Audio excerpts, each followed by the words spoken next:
It's not working for everything. Sometimes it's bugged. Like here, you can hear it's not perfect.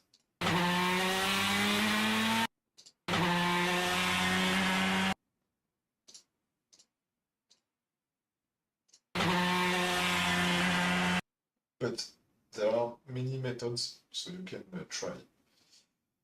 It can help. I did that to get faster points to put in other audition.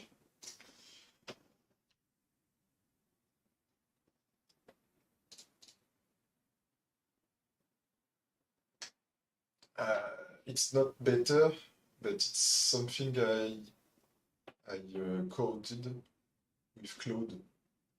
So basically, it's no code.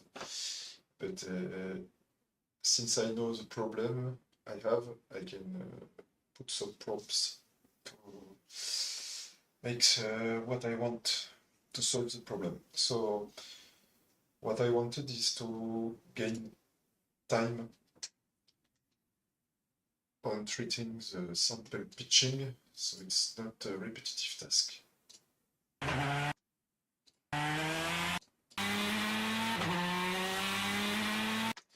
So I can use this tool to generate a curve that follows the pitch tendency using different methods, using also deep learning, but I have to install some stuff.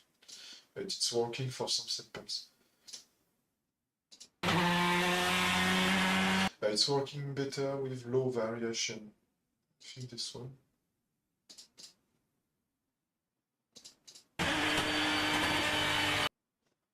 This one is okay.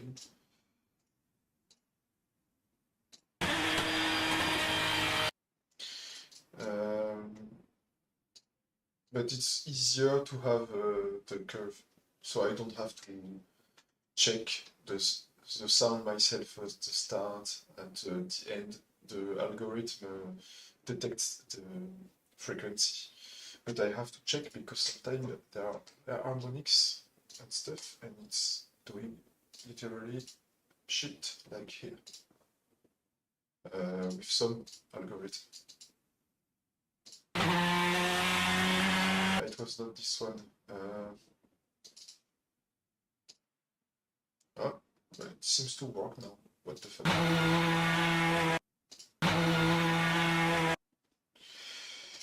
Well, it's deep learning after all. Oh.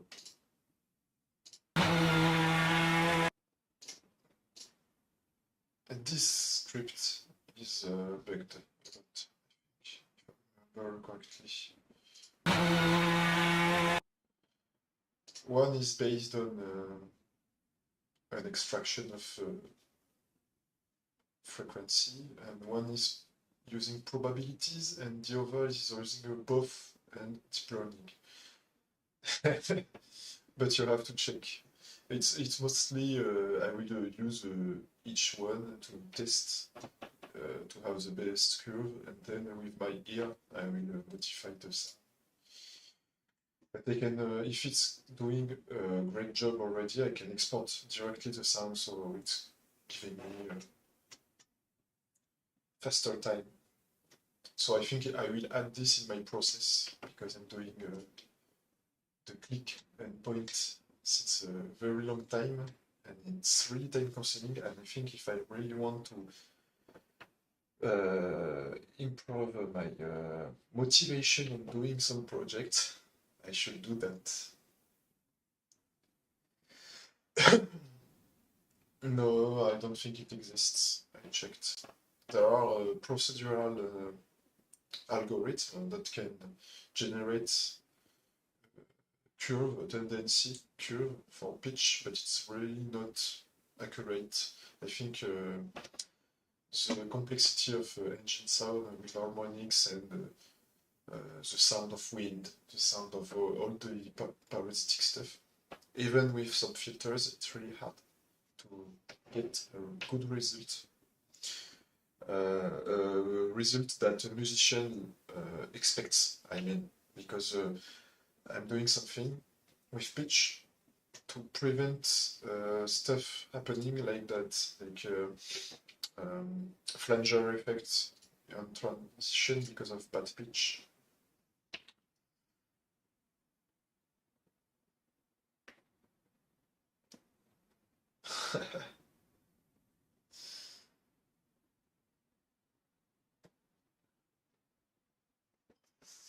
So,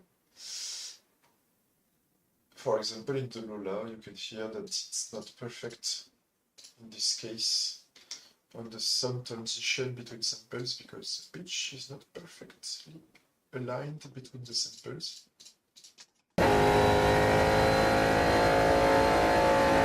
So you hear a little bit of flanger effect. It's really a little bit, but at some point, if I want to have a really full realistic experience, I need to get into those details because sometimes the transition can mess up the sound of the engagement of the gear. Like, I don't know how to explain better, but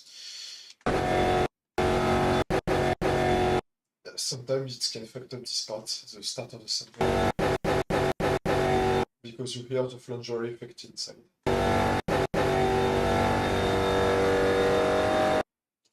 So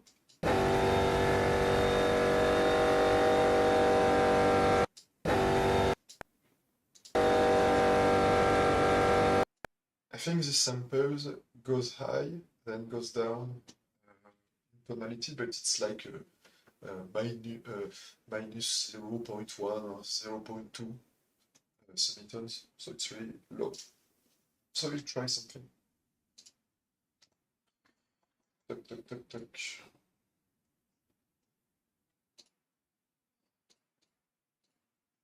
T60, T70, sorry.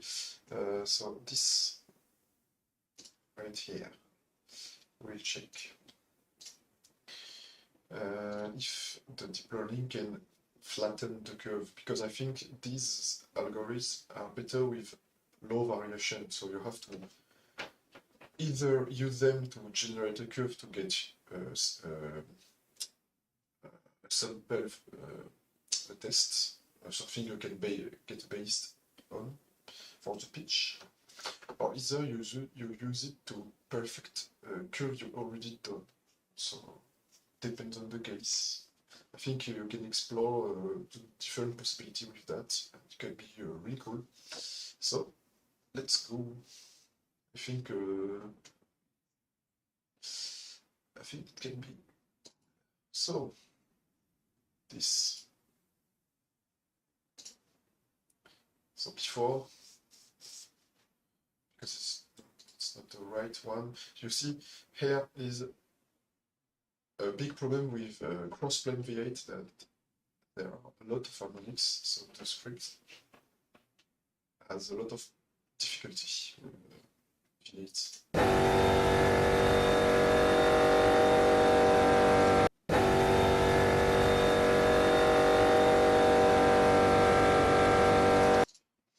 Especially with long samples, I think, because you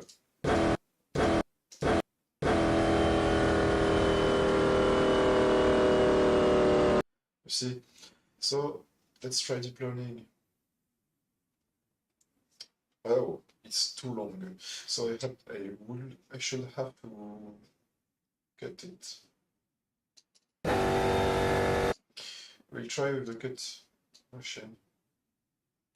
So it's to introduce before looping the sample because it makes it better. But let's try with this part.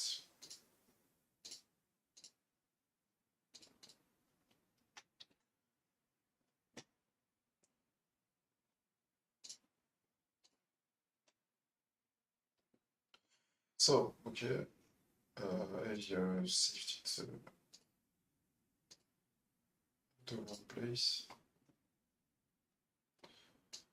I will call it C for corrected.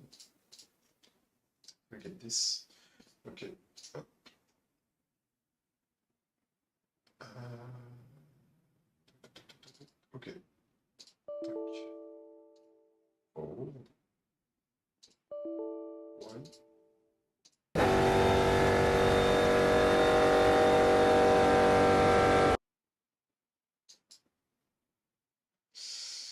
Let's restart.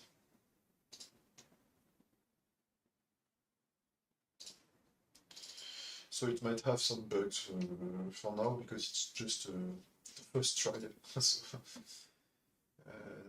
next I will try to learn a bit of Python so I can patch stuff myself because it will be easier. What am I doing? So, I took the same shit. Alright, I think it will not change anything, but let's try.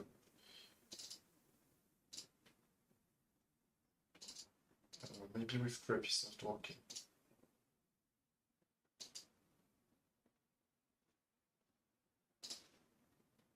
Lagging. Cool. Cool. Fuck.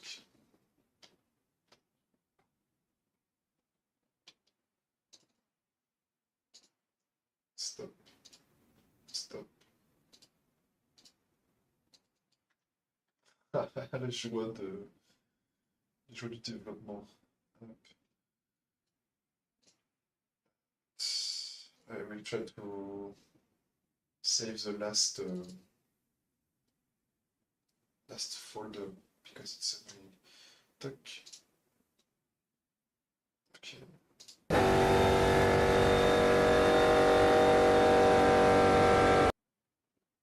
And let's try deep learning. The problem is, ouais, voilà, tac. So let's export.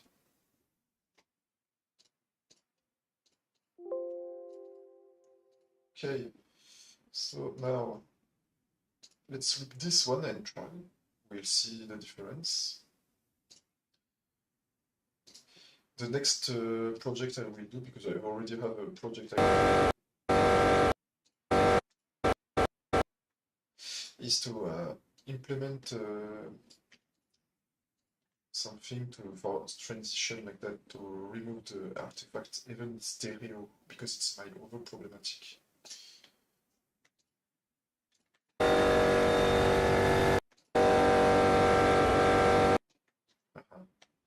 Do it.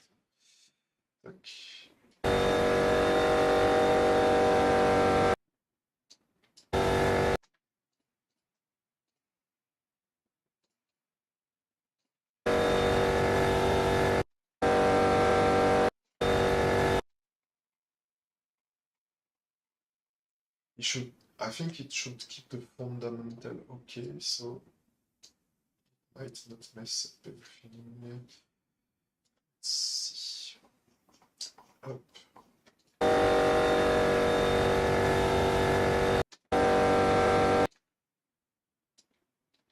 Yes, but for the tradition, I should develop something too, because it's annoying. The cuts like this. The only problem is that it samples the sound at 16 kilohertz. So as you can see, the curves are a bit less precise, less points, I mean. So more artifacts.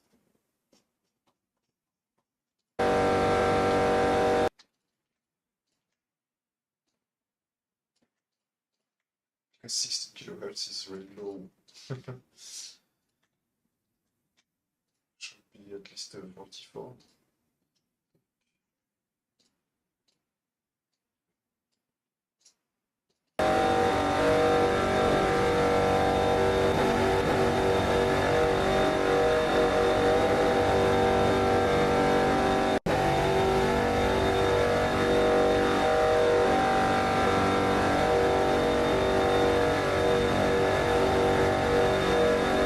Still doing it. I think it cannot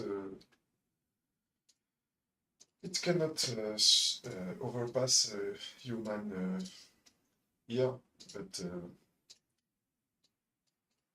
because it's something that respond to your perception. So it's really difficult.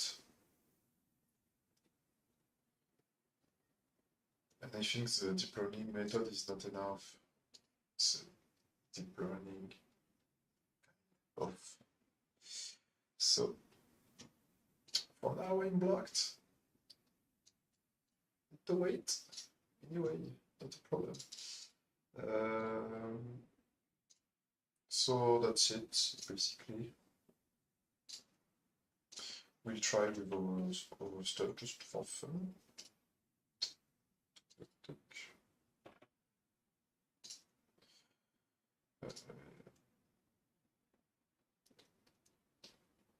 I don't remember.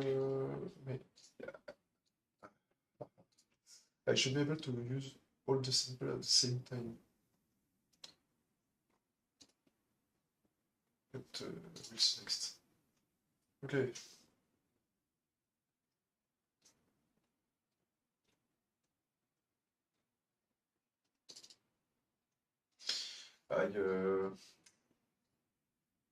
I trained it with this for the V8 because it's really hard.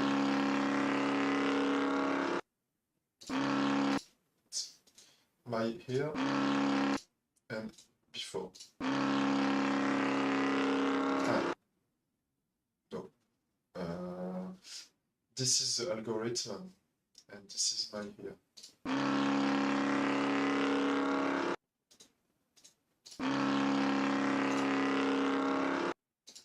You can hear that the algorithm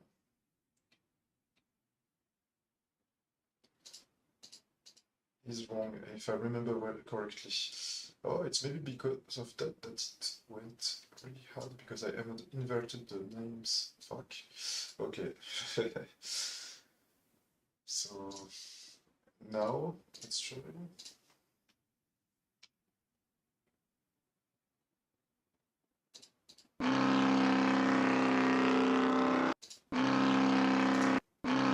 It still gets down.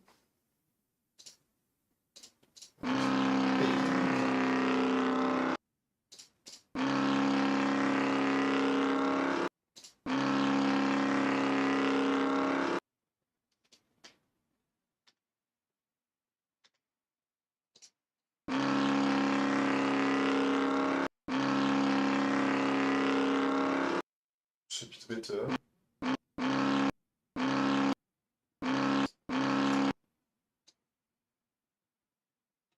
Yes, it's reactive. You'll have to push stop button, or it will be laggy and keep starting the sound again and again.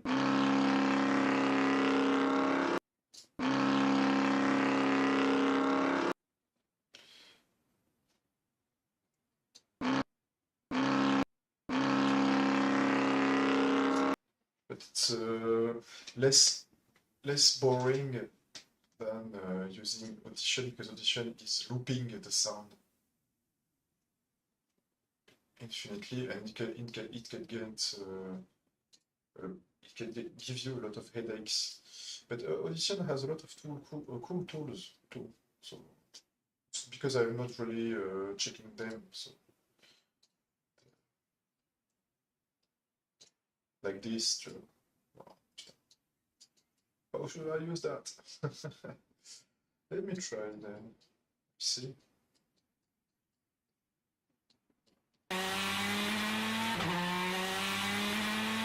Because it's basically using the same script.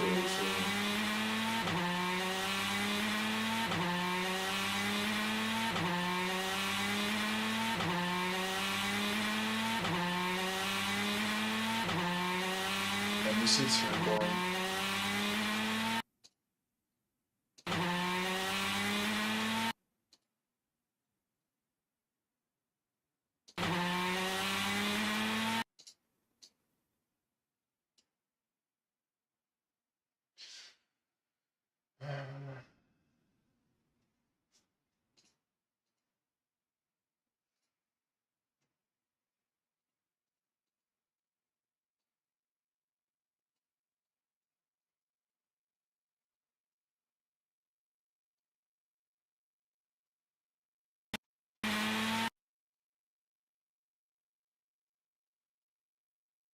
Okay. So I guess it's not but this is a kind of curve I need to get to then flatten the curve. So basically, it's the same algorithm. It's using the spectral tonality to get the curve, and then it should flatten the curve. That's what I want. I will check what algorithm Audition use, and we'll try to scrap it so I can use it to make a flattened curve version of this spectral. Because it's really exact, especially when you hear a wobble sound here. Whoa, whoa. So it's really precise, I think. And using this curve, can I? I think I'm really dumb. Maybe I can just do that. Check the curve and thus. So, problem is, I don't want. Yes, exactly. Ah, shit. I'm so dumb. So, okay. But I want something to reproduce the curve the same way, but the other side. It's annoying because I need to know the difference of submitals here and here, but I think it's 1, 2, or 4, something like that. So here we lose SMA 1, a bit more here. Okay. Okay. Same again.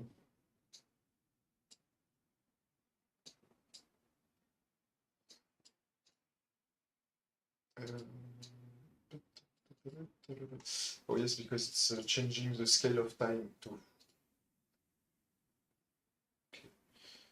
So here,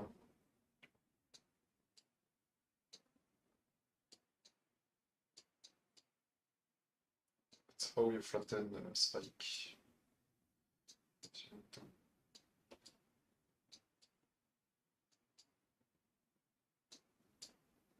Okay. More or less. Okay.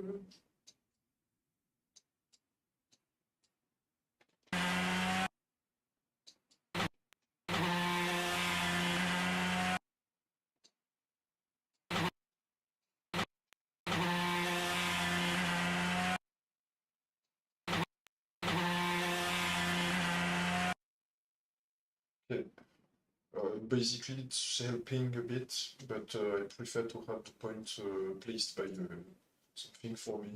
It's really easier.